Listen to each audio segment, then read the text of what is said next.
This is the Rugby Odds, where an unlikely pundit panel of a wordsmith, a WWE legend, a rugby star, and a supermodel scour the globe, seeking best bets and bad behavior. Are you not entertained? Thank you.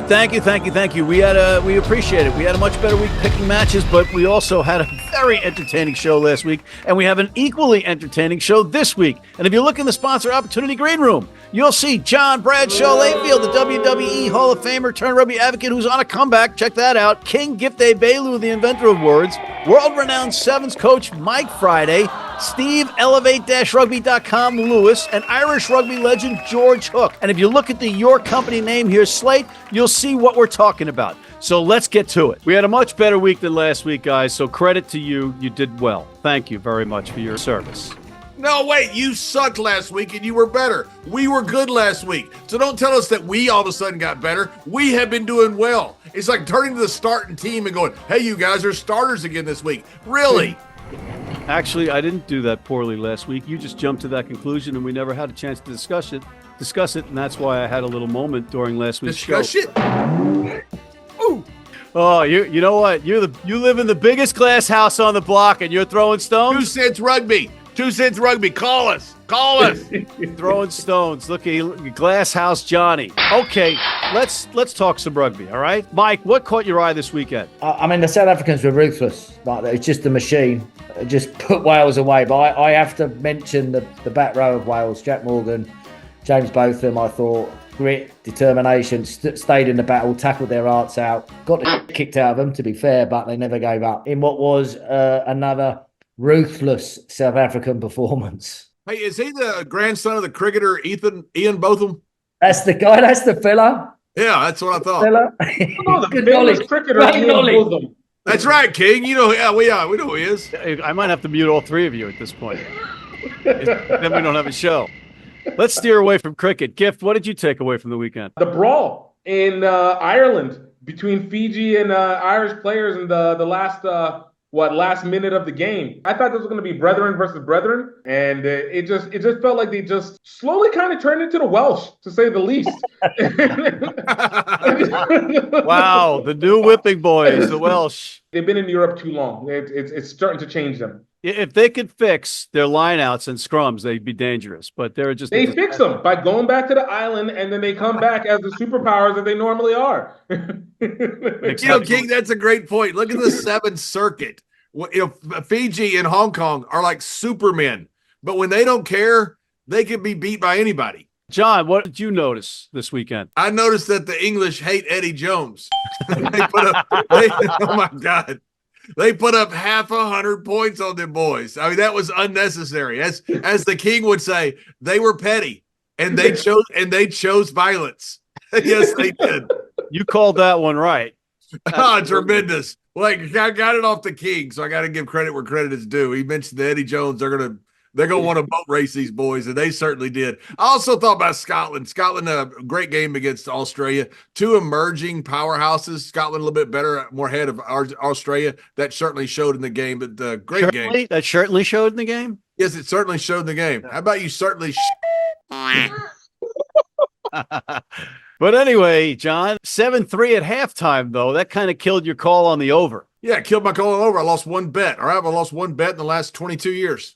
That's a pretty good record. We might have to poke our noses into that record. All right. Mike, what happened in New Zealand and Italy? I thought Italy played outstandingly well. I thought they were out. I mean, they got a couple of late scores where Italians were chasing extra points and Bowden Barrett kind of scored them right at the death. But Italy's defence, and they saved the best to last, mate.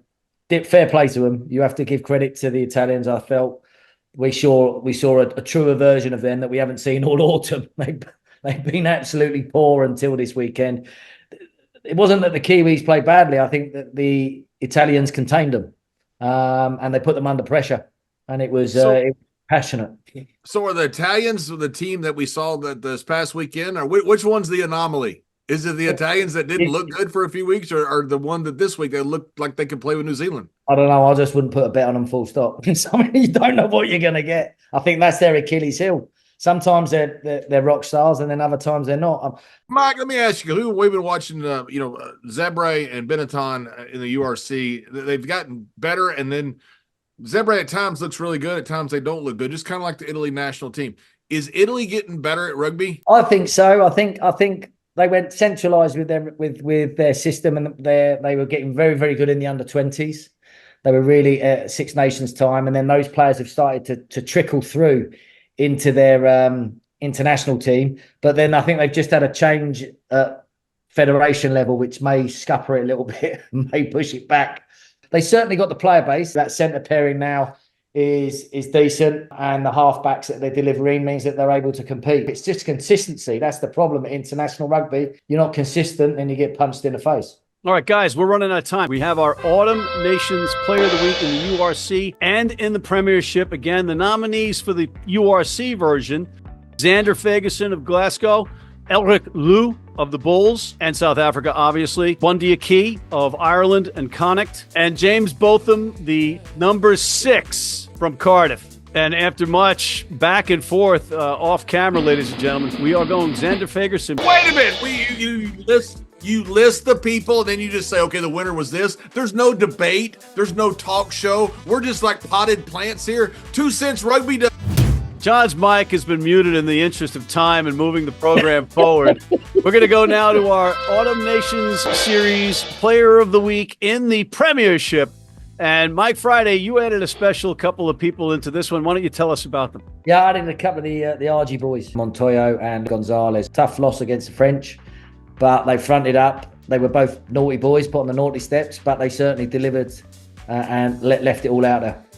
So the nominees are Jamie George, who had handled that pressure from the England press in the first 3 matches that they lost at Twickenham, and then had 2 tries against Japan. Julian Montoya, he is with Leicester. Juan Martin Gonzalez of Saracens/Argentina, and Ali Lawrence of Bath. And our winner is John. Jamie George. Mike. Gonzalez. Gift. Gonzalez. I could deadlock us and go with Jamie George, but I'm not. Go with Jamie George. Fat boys up front. I'm not going to partner with John Layfield. I'm going to partner with Mike Friday and King Gift Egbelu. And the winner is... I'm Jamie George. I'm giving it to you, Jamie. Way to go, buddy. Juan Martin Gonzalez of Saracens and Los Pumas. We're going to take a break. We'll bring you guys back in later, but we got George. Can we take a break like for several years? Waiting in the wings to come in right now. We'll be right back. If you're in New York City and want to watch some great rugby, have some great food, and some great times, go to the world's best rugby pub, the Pig and Whistle on West 36th Street.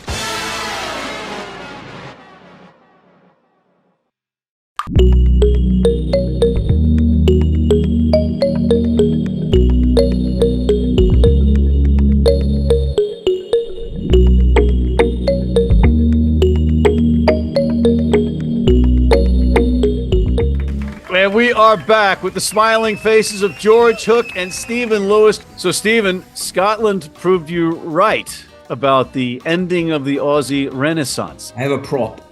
This is a fork, okay? And this was what was stuck in Australia's Grand Slam aspirations. Matilda was certainly not waltzing down Princes Street last Saturday night after a tour de force from Scotland, which actually could have been quite significantly higher. 3 misfired lineouts, 5 yards out. Finn Russell left his kicking boots back at home, and the Aussies got a late try. So I thought it was a really good performance by Scotland, particularly defensively. I was very, very impressed. A bit of a snoozer in that first half, 7-3 going into the shed. That was, and then it opened up. George, you kind of win on this one because Joe Schmidt lost. No, this was a very important result because the Aussie Renaissance was a media event, not a rugby experts event. And it was interesting during the entire commentary on television, when Australia were being hooshed out the gate, the commentators were saying, will this be another Australian Grand Slam like 1984? This team can't hold a candle to 84. Its coach can't hold a candle to the coach in 1984. They've beaten Wales, who Aunt Sally would beat Wales. They beat a disjointed England. They beat a real rugby team for the first time on tour, and they get hockeyed. And I'm reasonably certain that next week they'll get hockeyed as well. And therefore, Australia are back where they started, except they're playing a bit better. But they are no Grand Slam team, I tell you. Now, wait a minute. And they have no Grand Slam coach. You drank the Wallaby Kool-Aid because you picked Australia over Scotland. No, I did not.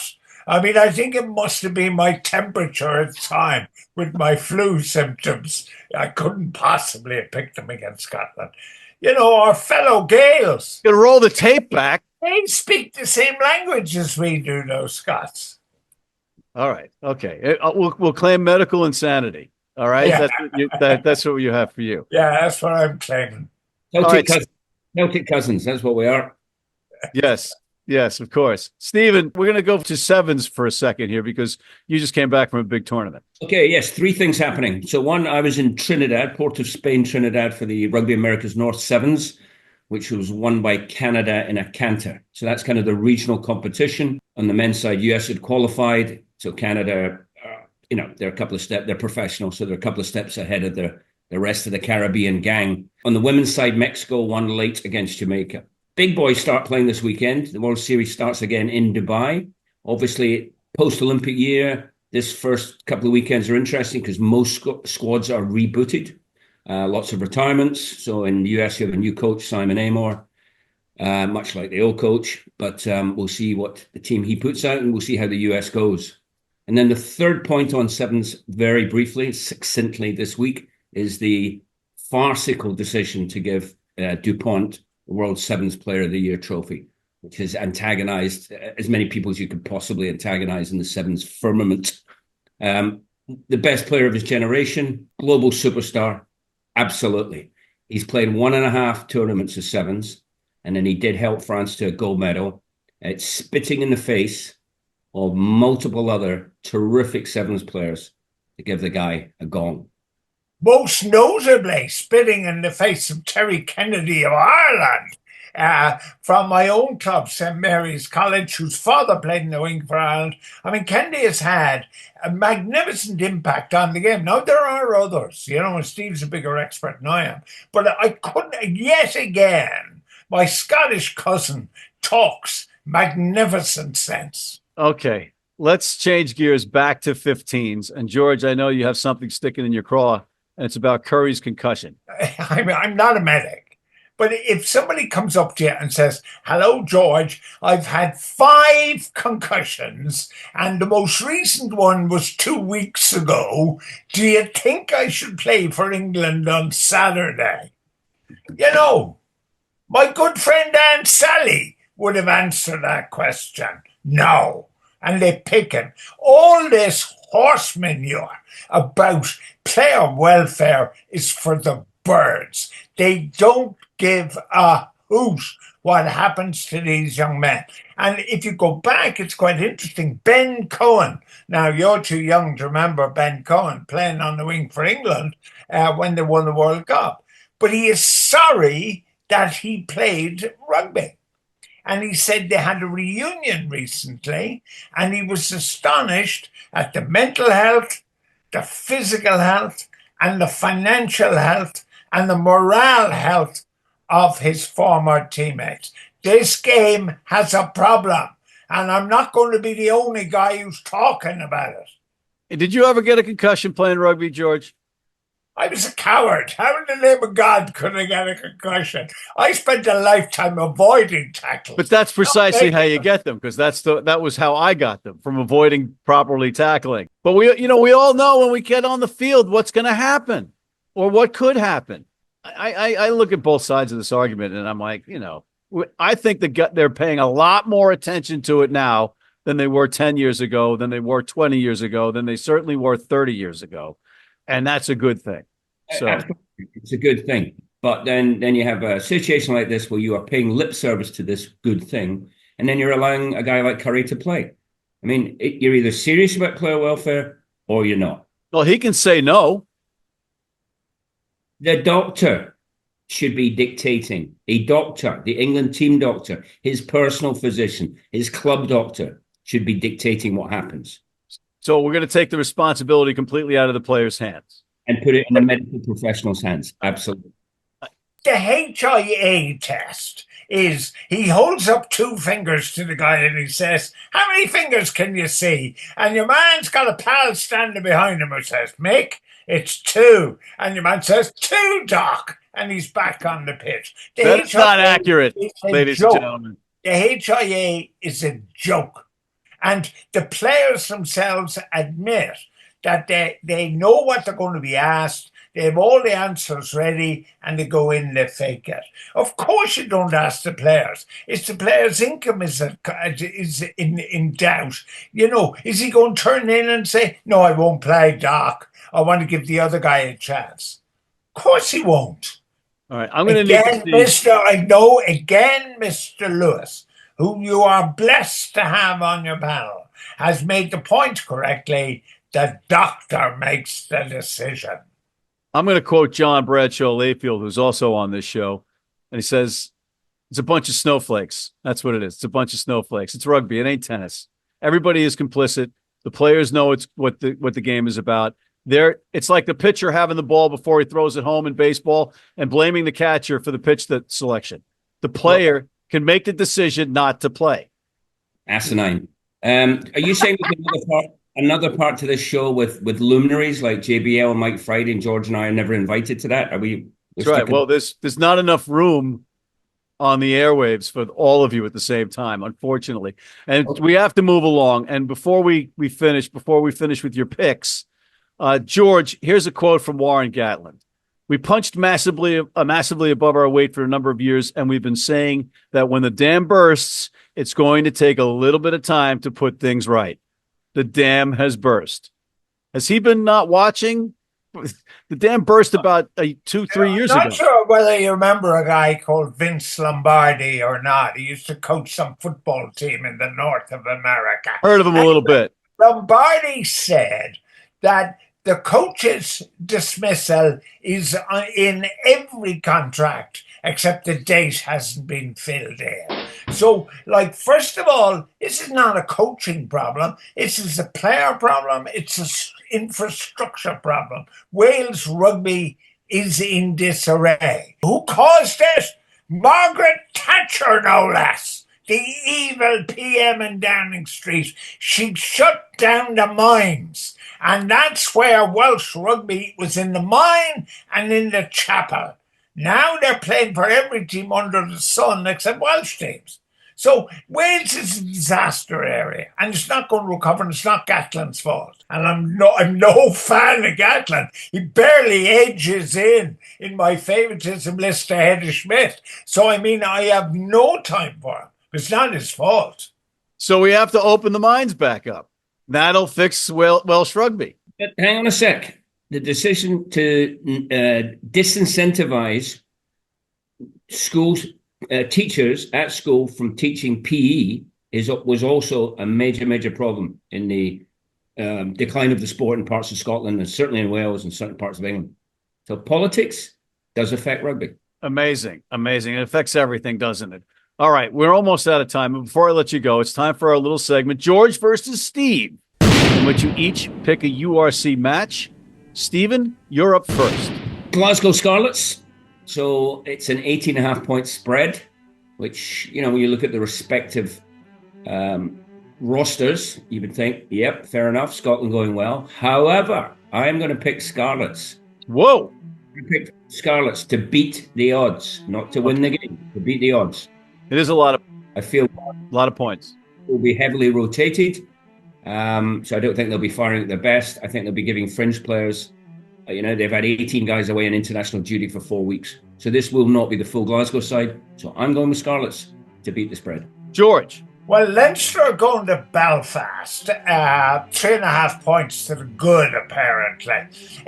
The thing for all these teams, and Steve and I talk about, we don't know who's going to take the pitch because of international commitments. But one thing is certain, Leinster are going to lose more players than Ulster are. The other problem with Ulster is there aren't any Protestants on the team anymore. Like, there's all sorts of fellas on the team, but none of them are Protestants. Now, it's a half serious point, okay? Because Steve well knows, like, tradition, everything counts where you're getting the team together. Ulster has lost that great identity where, because they were in Northern Ireland and there was partition, they thought everybody was against them. So it created a morale type of situation. They don't have that identity anymore. But 3.5 points, I think they might nick that. So I'll give Ulster my vote. Ulster says no. I tell you, two great guys here. You don't appreciate the great guys you have.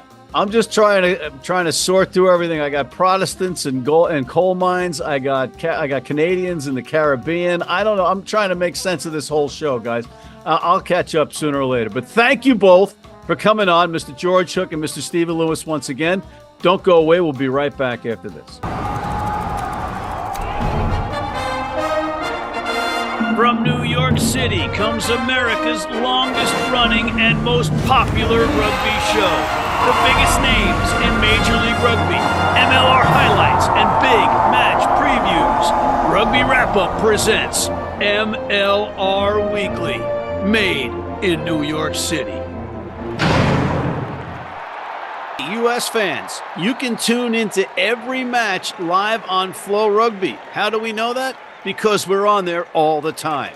And we're back, and guys, we got to make some picks. So let's start with each one of us picking a game in the URC. Mike, why don't you lead us off? I'm going for a Welsh win in the Cardiff Dragons game. Gutsy. Somebody's got to get away. I'm going for Cardiff to do a job on the Dragons. They could tie, Mike. That would just be their luck. But I'm going to Cardiff. I think a lot of the Welshie boys have got to play. They've got to front up after the internationals. And I think Cardiff at home will do a job. Gift. Look, man, as the South African people clearly need a breather from just being so dominant that they decided they need to be able to have some, basically a scrimmage amongst themselves with Sharks versus Stormers. So basically, I feel like this is going to be one where Marcos Mariotti, even though he's going to be running the Sharks, but he doesn't care this week because basically half his team is with South Africa resting. Look at the Stormers over the Sharks this week in URC. John. Zebre over Ospreys. How come? How come? Because Zebre played really well last year at the beginning of the season. They tend to play they've been playing really well. They've gotten a lot better. I think the Ospreys traveling. It's a Welsh team. I'm betting against the Welsh team. Yeah, I'm going to bet against the Welsh team too. I'm going to take and Zebre knows when. Zebre plays really well when they think they can win a game. When they got Leinster, they got some team that coming in. They know they can't. They know they got a shot in this game, and so they're going to come out and they're going to play as if they have a really chance to win. They're going to have a good crowd there. They play well at home. I think Zebre has a real chance of winning this game. Okay, I'm going to go against another Welsh team. I'm going to take Glasgow versus Scarlets. Premiership, Mike. Who's you picking the Premiership? I'm going for Quins to do the job at home against Bristol. I think Quins played a lot of their players, got them up and running this last weekend to get them ready for a big Bristol game. Gift. I've been a big fan of the Saints and not just the ones from New Orleans, but look for Northampton to absolutely beat up on Gloucester. John. I think Sale handles Leicester. I think Sale is looking forward to having. So Leicester's been pretty good this year so far. Obviously you skipped the internationals, but they've been pretty good before that. But I think Sale at home is going to be tough. Yeah, again, it all depends on lineups and who's in and all that. And we're picking these games right before that happens. That's because we taped this a month out. 2 Cents Rugby doesn't do that. That's why his show is so much better than ours. All right, John's muted while I make my pick so I can focus and concentrate. I'm going to take Saracens on the road versus Newcastle. And we're going to take a break. and we're going to come back with our picks of the week and goodbyes after this. You need your cleats? You need them tomorrow? If you order today by 3 p.m. New York time or noon LA time, they can have them to you tomorrow. Young, old, male, female, if you're playing on turf, if you're playing on grass, if you're playing in the rain, you're playing in the heat, they've got you covered. RugbyNow.com. Go there now. And we're back, and it's time for John Bradshaw Layfield's favorite part of the show, Picks of the Week. Johnny, who do you like? This is take number 3. 2 cents rugby, whatever you do, please call us. If this were a championship game, both of these teams would find a way to lose because they're Irish. Leinster versus Ulster. Somebody's got to win. It's not a championship game, so somebody's going to win. I think Leinster is deeper than Ulster. They both got a bunch of internationals out, so give me Leinster. Gift. Look, hey, this might be an opportunity for Connacht to finally show that maybe the Irish can play their best when it's time. But I do feel like the Bulls are going to somehow come out from South Africa with half the team still available and still win in the last second. In Ireland, in the cold, I'm calling it. Bam! I'll take that Bulls bet. to show up on the Emerald Isle and run over the Irish. Gift, I'm taking that bet. I'm taking Connacht. Let's go. Mike, who do you like? St. Patrick should have got rid of the Irish and kept the Snakes. Right, I'm gonna try and pick the away winner in France as always. I do fancy this Racing Toulouse game, but I think it's too tight to call straight off the international. So I'm going for Toulon to win away at Perpignan. You're a dangerous man, Mike Friday. Danger's your middle name, baby. Yeah. I'm going to buck the trend here. I'm going to go to the Premiership, and I'm going to pick the Saints. What trend are you going to buck? You guys are picking URC matches. I'm picking. Mike picked the top 14. Mike picked top I'm going 14. to buck one train, a small train. They're not a trend. And it's going to be the Saints. That is the dumbest comment since the last week you made the dumbest comment ever. What's the over-under on another dumb comment coming before the end of the show? There's a high probability. All right, I'm going to be careful. And a high probability you will edit it out. I'm taking the Saints. If people had any idea how much ends up on the editing floor of stupidity coming out of Matt McCarthy, they would be astounded. Absolutely astounded. And you would know why we're asking and begging to. Okay, John's been muted for the third time, so I can get my pick in. And my pick is going to be the over in the Saints and Gloucester match. I think they're going to have a lot of points scored in that one. So that's my pick. And on that note, we are out of time, ladies and gentlemen. Thank God. And I want to thank John Bradshaw Layfield, the WWE Hall of Famer turned rugby advocate, King Gift Egbelu, the inventor of words, Mike Friday, the world-renowned sevens coach, Steve the Lizard Lewis, and Irish rugby legend George Hook. Thank you for tuning in. Please check out our other shows. Hit that subscribe button on YouTube. Sign up for our weekly newsletter. You got a newsletter? And please join our American Red Cross blood donor team.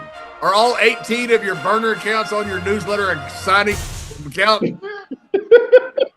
So you send it like all of your email addresses, like all 18 burner email addresses. Can I mute you in the post game?